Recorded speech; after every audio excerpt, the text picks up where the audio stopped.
Vamos a comenzar con el apartado 6.1, dedicado a la tecnología y la función de producción.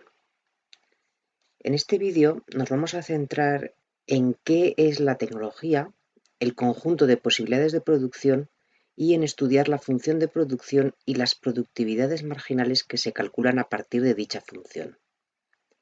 En un vídeo posterior explicaremos las curvas isocuantas, su obtención analítica y gráfica. Comenzamos por la tecnología. Tenemos que decir que la tecnología es la principal restricción a la que se enfrenta la empresa en su toma de decisiones sobre cómo y cuánto producir. Pensemos que por mucho que quiera producir una empresa, la limitación tecnológica es importante. Y un ejemplo evidente lo hemos tenido en las semanas pasadas a la grabación de este vídeo. La pandemia generada por la COVID-19 ha puesto de manifiesto las restricciones de todo tipo, entre ellas tecnológicas, a las que se enfrentan las empresas y países enteros para lograr aumentar la producción de productos tales como las mascarillas o los respiradores. Las empresas deben limitarse a adoptar planes de producción que sean factibles desde el punto de vista tecnológico. Es decir, dicho de una manera más coloquial, que en las decisiones empresariales no cabe hacer cuentos de la lechera. Podemos definir la tecnología tanto en sentido amplio como en sentido estricto. En un sentido amplio definimos la tecnología como cualquier proceso productivo conocido en cada momento.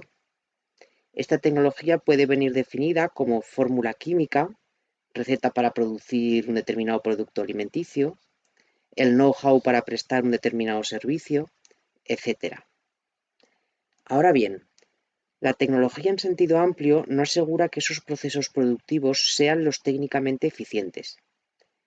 Para ello, nos referiremos a la tecnología en sentido estricto como todos aquellos procesos productivos que son técnicamente eficientes en un determinado momento.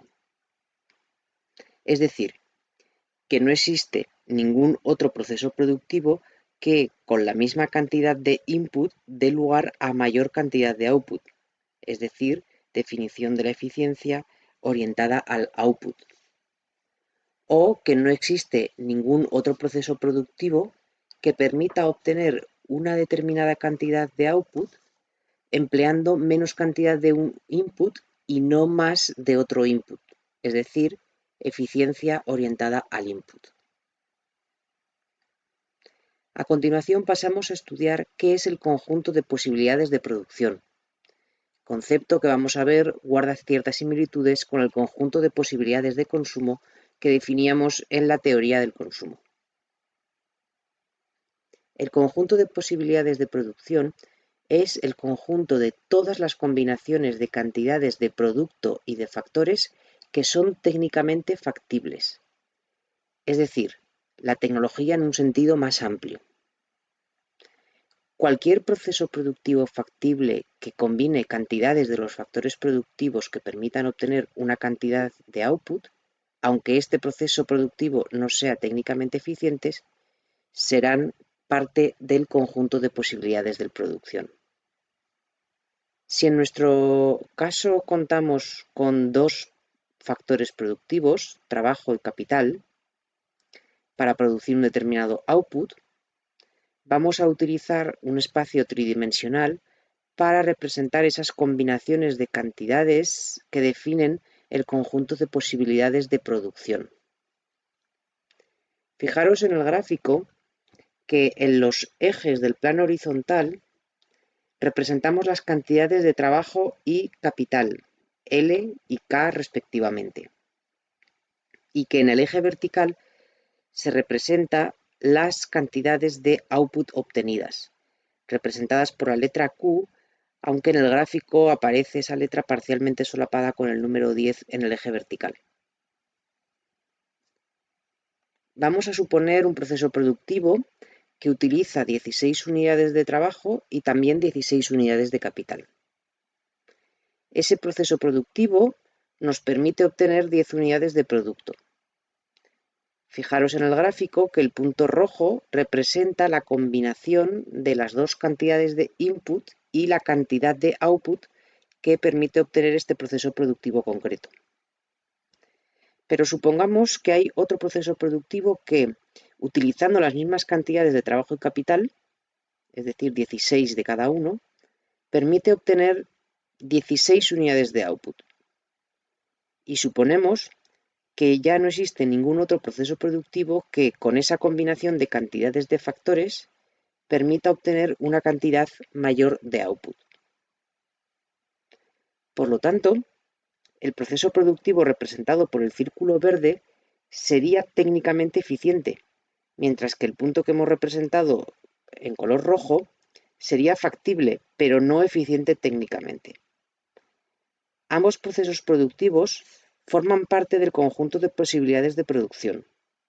De hecho, cualquier proceso productivo que, utilizando 16 unidades de trabajo y 16 unidades de capital, permita obtener una cantidad positiva de output pero inferior a 16, es decir, que se encuentre por debajo del círculo verde en la misma vertical, formará parte del conjunto de posibilidades de producción y se definirá como tecnología en sentido amplio. Pensemos ahora en otra combinación de factores. Por ejemplo, un proceso productivo que, utilizando 16 unidades de trabajo y 9 de capital, permite obtener 5 unidades de output. Este proceso productivo es técnicamente factible y lo representamos también en nuestro gráfico tridimensional. Supongamos que existe otro proceso productivo que, empleando las mismas cantidades de factores, 16 de trabajo y 9 de capital, permite obtener 12 unidades de producto, y que no existe otro proceso productivo que con esas unidades de input permita producir más cantidad de output. En tal caso, este nuevo proceso productivo será el eficiente técnicamente, pero tanto él como cualquier otro que se encuentre por debajo de su vertical, es decir, que utilice las mismas cantidades de inputs, formará parte del conjunto de posibilidades de producción. Ya por último, podemos poner una tercera combinación, que en este caso utilice 4 unidades de capital y 4 unidades de trabajo, que para un determinado proceso productivo permite obtener 2 unidades de producto, pero que existe también otro proceso productivo que es más eficiente técnicamente, que con esas unidades de capital y trabajo puede producir 4 unidades de output. Este ejercicio lo podemos realizar infinitamente para todas las combinaciones posibles de factores, y esto nos permitirá definir distintos procesos productivos que permiten obtener diferentes cantidades de output con distintas cantidades de inputs. Muchas de estas combinaciones serán técnicamente ineficientes, pero habrá un conjunto de procesos productivos que, para cada combinación de factores productivos, sean los procesos técnicamente eficientes, es decir, aquellos que para cada combinación de inputs permiten obtener la máxima cantidad de output posible. Podemos unir todos esos procesos productivos técnicamente eficientes mediante una superficie creciente. El conjunto de posibilidades de producción será todo el espacio comprendido por debajo de esa superficie, incluyendo, por supuesto, la propia superficie, que también forma parte del conjunto de posibilidades de producción.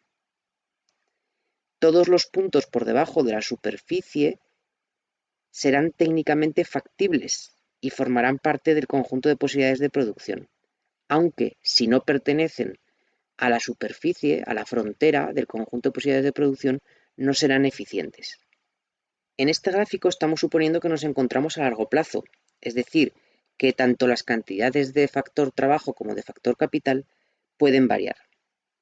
Pensemos a continuación qué ocurriría si el empresario se encontrase en el corto plazo y que la cantidad de factor capital fuera fija e igual a 9 unidades. En ese caso, ya solo serían factibles los procesos productivos que utilizasen esas 9 unidades de capital, y el resto de procesos productivos quedarían descartados. De esta manera podemos pasar a un gráfico de 2 dimensiones.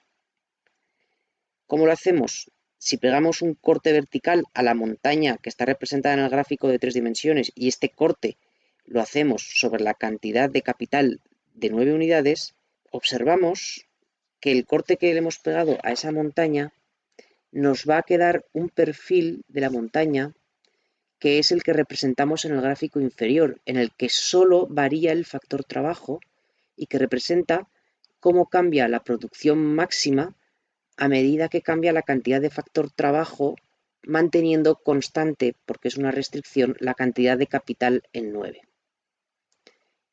En este caso, el conjunto de posibilidades de producción viene representado por todo el área que se encuentra por debajo de la curva representada en el gráfico de 2 dimensiones, e incluye también la propia curva. Vamos a continuación a enunciar varios supuestos que vamos a realizar sobre el conjunto de posibilidades de producción. En primer lugar, diremos que se trata de un conjunto no vacío, es decir, que siempre podemos producir cantidades positivas del bien. En segundo supuesto, es que se trata de un conjunto cerrado. Esto quiere decir que su frontera también forma parte del conjunto de posibilidades de producción. Y en tercer lugar, el supuesto nos dice que es posible la producción con despilfarro.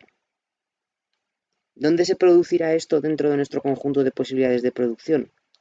Pues en cualquier punto que se encuentre por debajo de la frontera, ya que cualquier punto que esté por debajo de esa frontera y que no forme parte de ella, estará produciendo con despilfarro o de manera ineficiente, ya que para cada punto inferior a la frontera siempre existe un punto superior que forma parte de esa frontera y para el cual la producción sí que se está haciendo de manera eficiente y sin despilfarrar.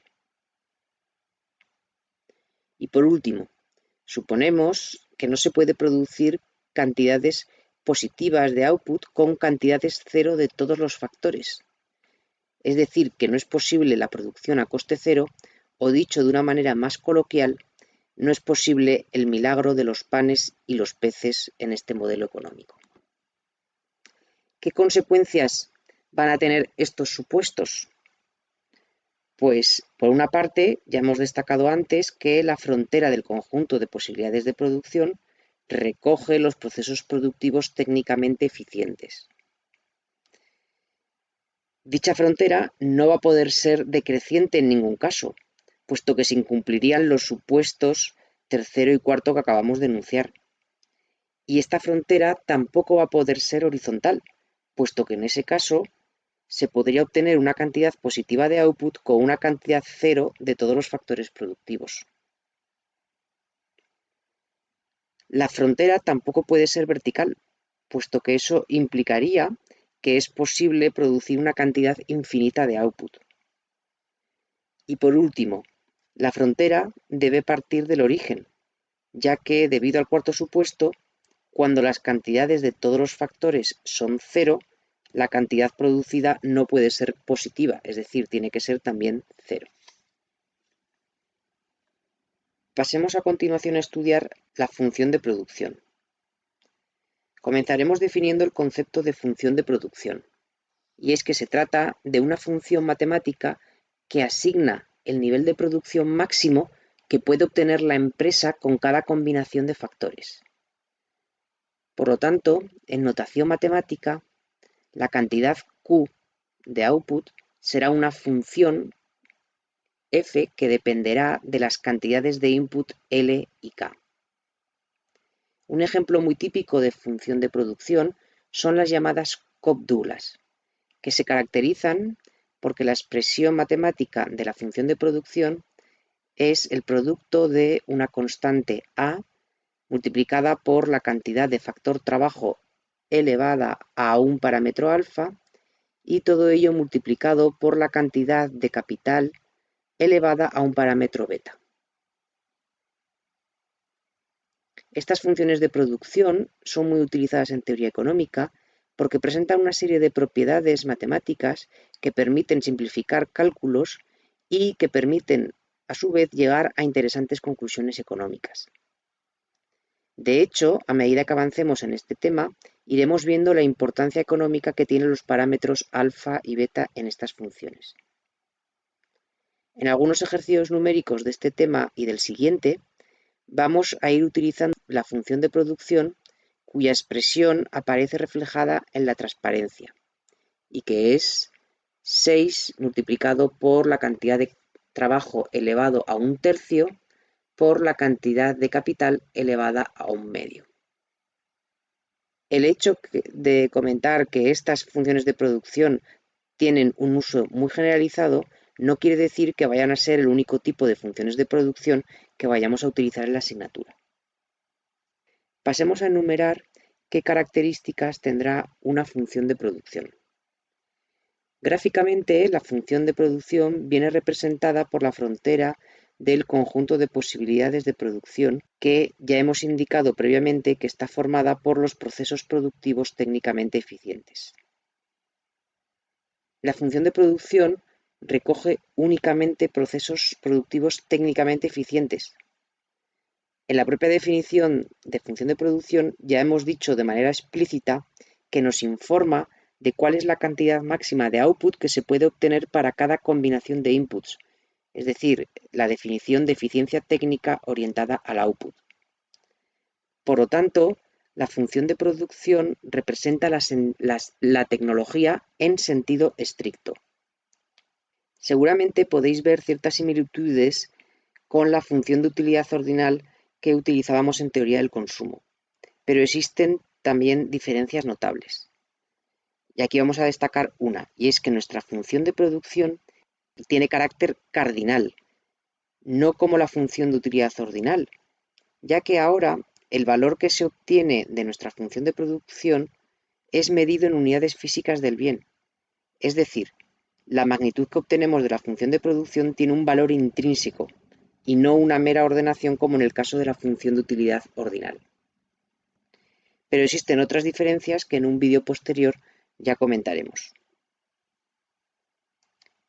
También destacar que si se produce un progreso técnico, se modifica la expresión de la función de producción, ya que con las mismas cantidades de input se obtendrá ahora mayor cantidad de output.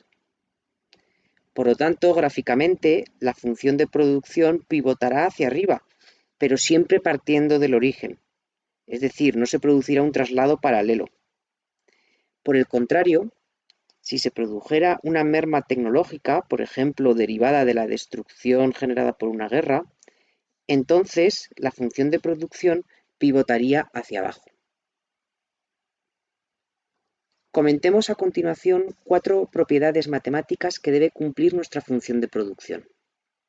La función de producción debe ser continua para que tanto las cantidades de output como de inputs sean perfectamente divisibles. La función de producción debe ser también doblemente diferenciable, lo que quiere decir que existan las segundas derivadas.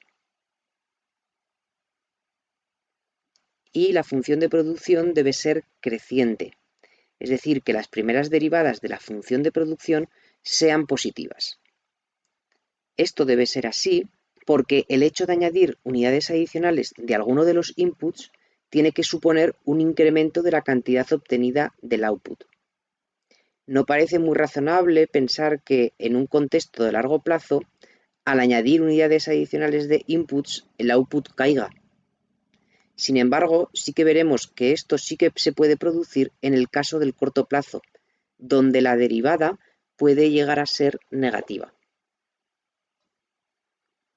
Y por último, para no tener que utilizar como instrumento gráfico los gráficos en 3 dimensiones, se puede representar la función de producción en un espacio de 2 dimensiones a través del uso de las curvas isocuantas que veremos en un vídeo posterior.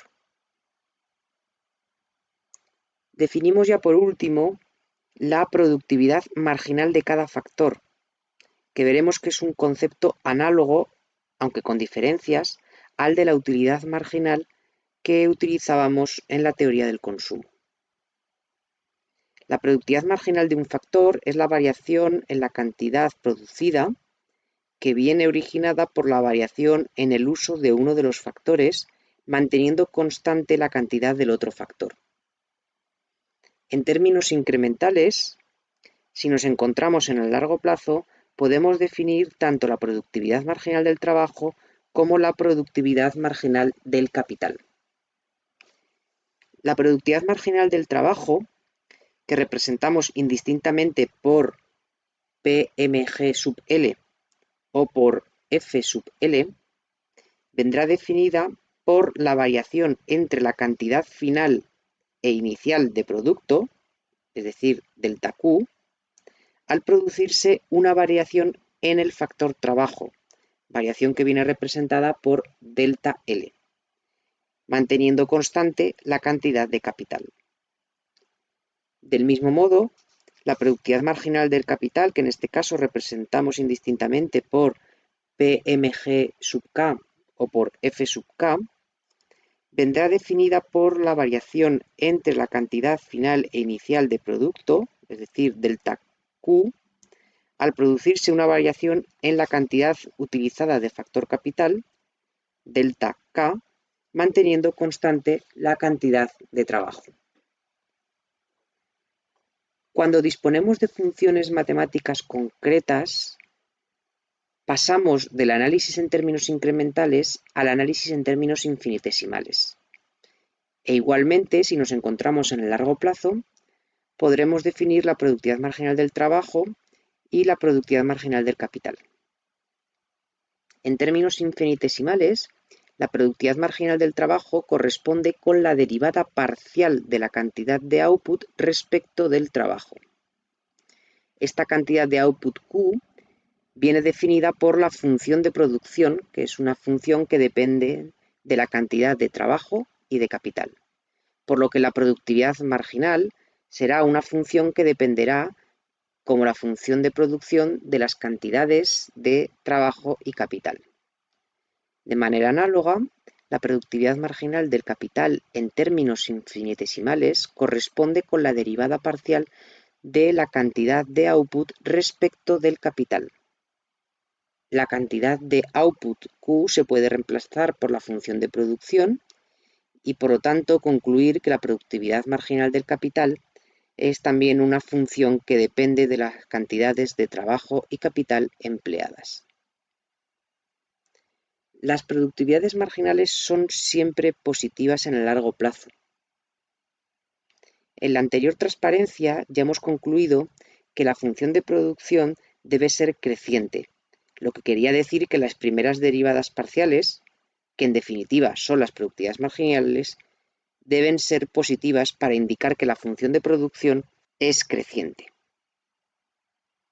Al igual que ocurría con la utilidad marginal, es importante distinguir entre la expresión matemática de la productividad marginal y el valor de la productividad marginal para una combinación concreta de factores.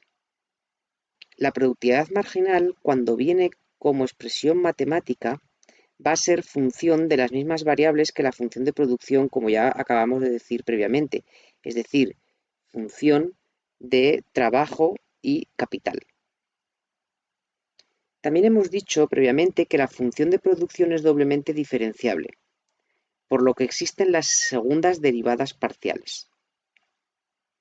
La derivada de la productividad marginal del trabajo respecto del trabajo, es decir, la segunda derivada parcial de la función de producción respecto del trabajo, tendrá signo negativo.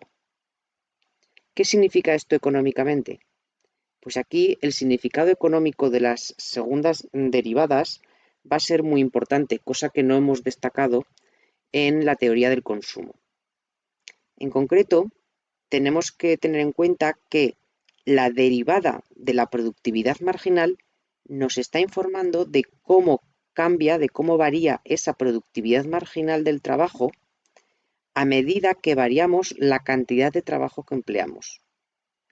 El hecho de que esta variación sea negativa tiene mucho sentido económico, puesto que significa que a medida que aumentamos la cantidad de trabajo que empleamos, es cierto que aumenta la producción, ya que la productividad marginal es positiva, pero esta productividad marginal cada vez va siendo más pequeña.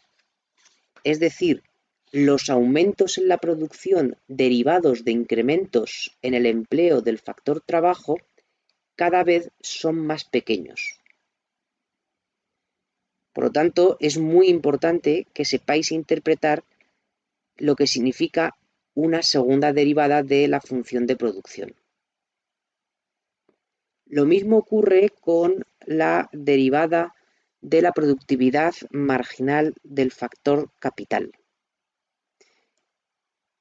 La segunda derivada de la función de producción respecto del capital o derivada de la productividad marginal del capital tiene signo negativo, ya que lo que nos indica es que a medida que utilizamos más capital, la producción total aumenta, lo que viene indicado por el hecho de que la productividad marginal sea positiva. Pero esta productividad marginal del capital cada vez es más pequeña a medida que aumenta la cantidad de capital empleada, lo que está indicándonos el signo negativo de la segunda derivada. Por último, en el caso de las segundas derivadas cruzadas de la función de producción, no está claro cuál va a ser el signo. Puede darse casos en los que el signo sea positivo o casos en los que el signo sea negativo. Puede ocurrir que a medida que aumente el empleo de un factor productivo, aumente también la productividad marginal del otro factor. Pero también puede ocurrir lo contrario. Pongamos dos ejemplos contrarios. Pensemos en que un trabajador debe realizar todo su trabajo inicialmente a mano. Si la empresa invierte en una máquina que le permite producir más, esto aumentará la productividad marginal del trabajo, derivada de un incremento en el capital. Como ejemplo contrario, pensemos que un operario está en una planta manejando varias máquinas de manera simultánea. Si la empresa decide comprar una máquina adicional y que sea este mismo trabajador el que tenga que operarla, puede ocurrir que, aunque aumente la productividad marginal del trabajador, este incremento sea cada vez menor, puesto que se tiene que ocupar de muchas más tareas en este momento de programar distintas máquinas. A continuación, vamos a ver un ejercicio numérico de obtención de las productividades marginales y su significado económico. El enunciado del ejercicio nos dice que dada la función de producción Q igual a 6 por trabajo elevado a 1/3 por capital elevado a 1/2, se pide lo siguiente. En primer lugar, obtener las expresiones matemáticas de las productividades marginales de los factores. Para obtener la productividad marginal del factor trabajo, tenemos que calcular la derivada parcial de la función de producción respecto del factor trabajo. Tenemos que hacer la derivada, por lo tanto, de este producto respecto del factor trabajo, que será 6, que es una constante, multiplicado por, y ahora la derivada de L elevado a 1/3, que es el exponente 1/3 por L elevado al exponente menos 1, es decir, a 1/3 menos 1. Y multiplicado por K elevado a 1/2, que ahora al ser una derivada parcial respecto del trabajo, el capital se mantiene como una constante. 6 lo dividimos entre 3, lo que nos da 2, y el exponente del trabajo, operando ese exponente fraccionario, 1/3 menos 1, va a ser 2/3. Y nos quedaría esta expresión de la productividad marginal del trabajo, 2 por L elevado a menos 2/3 multiplicado por K elevado a 1/2. Mi recomendación cuando trabajemos con funciones de producción que tienen exponentes fraccionarios es que siempre trabajéis con los exponentes fraccionarios porque al final se terminarán simplificando de alguna manera. Es decir, que no reemplacéis 2/3 por 0.66, ni 1/3 por 0.33, ni 1/2 por 0.5, sino que operéis con las fracciones. La productividad marginal del capital, para calcularla tenemos que obtener la derivada parcial de la función de producción respecto del factor capital, para lo cual, al hacer esta derivada, tendremos 6, que es una constante, por el trabajo elevado a un tercio, que ahora se comporta como constante, multiplicado por la derivada del capital elevado a un medio, que será un medio, que es el exponente, multiplicado por capital elevado al exponente menos 1, es decir, un medio menos 1. De nuevo simplificamos 6 dividido entre 2, que es 3, multiplicado por L elevado a un tercio y multiplicado por K elevado, haciendo la resta de ese exponente fraccionario, sería un medio menos 1, que es menos un medio. El siguiente apartado nos pide calcular el valor de las productividades marginales de los factores cuando el productor utiliza la siguiente combinación de factores: 8 unidades de trabajo y 36 unidades de capital. En este caso, la productividad marginal del factor trabajo para ese proceso productivo la obtendremos reemplazando las cantidades de trabajo 8 y capital 36 en la expresión matemática que hemos obtenido de la función de la productividad marginal del trabajo. Y haciendo este reemplazamiento tendremos que es 2 por 8 elevado a menos 2 tercios, siendo 8 el trabajo, y multiplicado por el capital, que es 36 elevado a un medio. Y ahora, ojo antes de operar, ya que aquí, si empecéis a hacerlo con la calculadora, es muy posible que terminéis cometiendo algún error. Sin embargo, fijaros que 8 es 2 elevado a un tercio.